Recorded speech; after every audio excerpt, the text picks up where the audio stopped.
महाराष्ट्रातील सुप्रसिद्ध कीर्तनकार म्हणून ज्यांची ओळख होती असे श्री हबप मधुकर महाराज गिरी यांचं निधन झालं आहे। आणि त्यांचं निधन झाल्यावरती महाराष्ट्रामध्ये अनेक लोकांनी सर्च केले की महाराजांचं निधन नेमकं कोणत्या कारणामुळे झालं।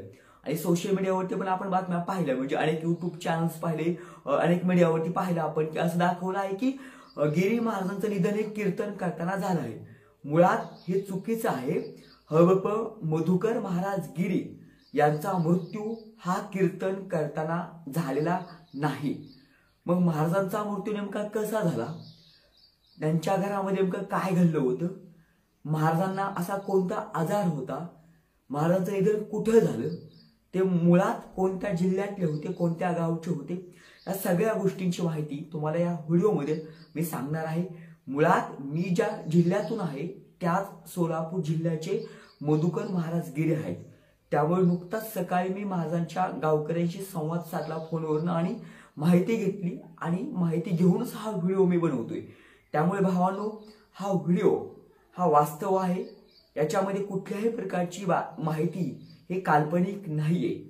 व्हिडिओ पाहायच्या अगोदर भावांनो तुम्हाला विनंती आहे, तुम्ही चॅनलवरती नवीन असाल तर पहिल्यांदा चॅनलला काय करा, सबस्क्राईब करा।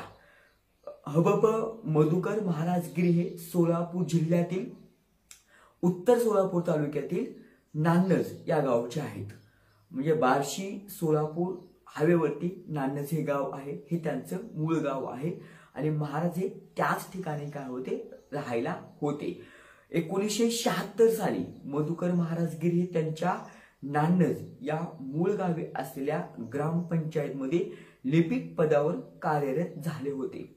2002 साली त्यांनी काय केला, त्यांच्या या लिपिक पदाचा राजीनामा दिला आणि 2002 सालापासून मधुकर महाराज गिरी यांनी काय केलं, कीर्तन करायला सुरुवात केली होती। आणि 2002 पासून ज्यावेळेस त्यांनी कीर्तन करायला सुरुवात केली त्यावेळेस संपूर्ण महाराष्ट्रानं त्यांना डोक्यावरती घेतलं। डोक्यावर का घेतलं तर मधुकर महाराज गिरी यांची कीर्तनं जी होती ती प्रामुख्याने ग्रामीण भाषेतली कीर्तनं होती आणि त्यांच्या कीर्तनामध्ये मोठ्या प्रमाणात विनोद असायचे, म्हणजे विनोदातून प्रबोधन ते करायचे। म्हणजे गावाकडे जर त्यांना सहज कोणी विचारलं की मधुकर महाराज यांची कीर्तने कशी असायची, तर कुठलाही गावाकडचा श्रोता सहज सांगतो की मधुकर महाराज यांची कीर्तने कॉमेडी असायची। म्हणजे वारकरी संप्रदायातील लोकांना च्या मनावरती एक प्रकारे त्यांच्या विनोदाने त्यांनी काय केलं, अधिराज्य गाजवलं होतं। प्रबोधनातून म्हणजे विनोदातून प्रबोधन करणं हा त्यांचा एक पेशा होता। अतिशय चांगल्या प्रकारे ते कीर्तन करत होते। मग या महाराजांचा मृत्यू हा वयाच्या 75व्या वर्षी झाला। म्हणजे जवळजवळ 34 ते 35 वर्षे त्यांनी कीर्तनाची सेवा केली आहे। आपल्या कीर्तनाच्या माध्यमातून लोकांच्या मनावरती अधिराज्य गाजवण्याचं काम गेल्या 34 ते 35 वर्षापासून मधुकर गिरी महाराज यांनी केलं। अतिशय खळखळ हसवणारी कीर्तनं त्यांची युट्यूबला सुद्धा तुम्ही पाहू शकता। खूप छान प्रकारे समाजाला एक चांगला प्रबोधन करायचं काम त्यांनी केलेलं आहे। आता मूळ मुद्दा असा आहे की महाराजांचं निधन कशामुळे झालं, मधुकर महाराज गिरी यांच्या मृत्यूचं कारण काय, हा महत्वाचा विषय आहे। मधुकर महाराज गिरी यांचा मृत्यू हा सोलापूरमधील एका खाजगी हॉस्पिटलमध्ये झालेला आहे।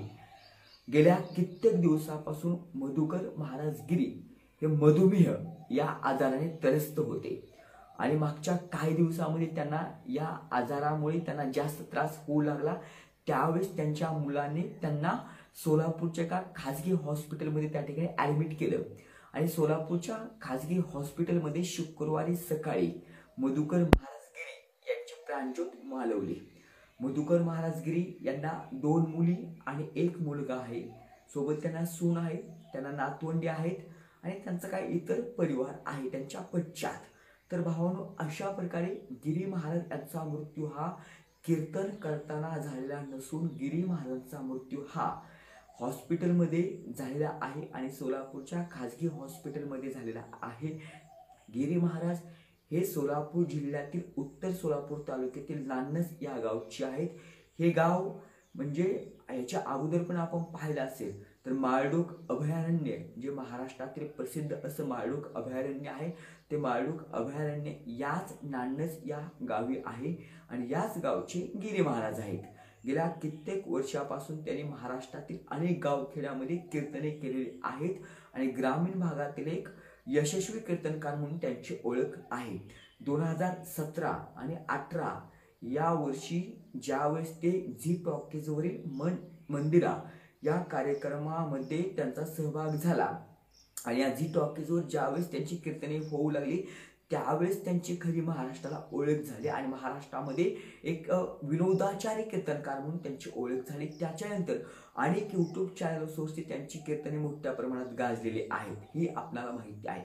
त्यामुळे या व्हिडिओच्या माध्यमातून आपण हेच सांगितलं आहे की भावांनो, गिरी महाराज यांचा मृत्यू कसा झाला, त्यांच्या पाश्चात त्यांना मुलं मुली किती होती आणि ते मूळ कोणत्या गावचे होते. आपल्या चॅनलच्या माध्यमातून भावांनो तुम्हाला एक विनंती आहे, हबप गिरी महाराज यांना आपण आपल्या चॅनलच्या माध्यमातून कमेंटच्या माध्यमातून तुम्ही त्यांना भावपूर्ण श्रद्धांजली अशी कमेंट करून त्यांना या ठिकाणी श्रद्धांजली व्हायची आहे. आणि भावांनो तुम्हाला मी असं म्हणत नाही की तुम्ही या ठिकाणी कमेंट करून सांगा हा व्हिडिओ तुम्हाला कसा वाटला. मुळात हा व्हिडिओ हा आपल्याला व्ह्यूजसाठी, लाईकसाठी आणि कमेंटसाठी आपण केलेला नाहीये. मी ज्या सोलापूर जिल्ह्यामध्ये आहे त्याच सोलापूर जिल्ह्याचे गिरी महाराज आहेत. त्यामुळे मूळ माहिती काही मला तुम्हाला सांगायची होती, खरी माहिती काय आहे हे तुम्हाला मला सांगायचं.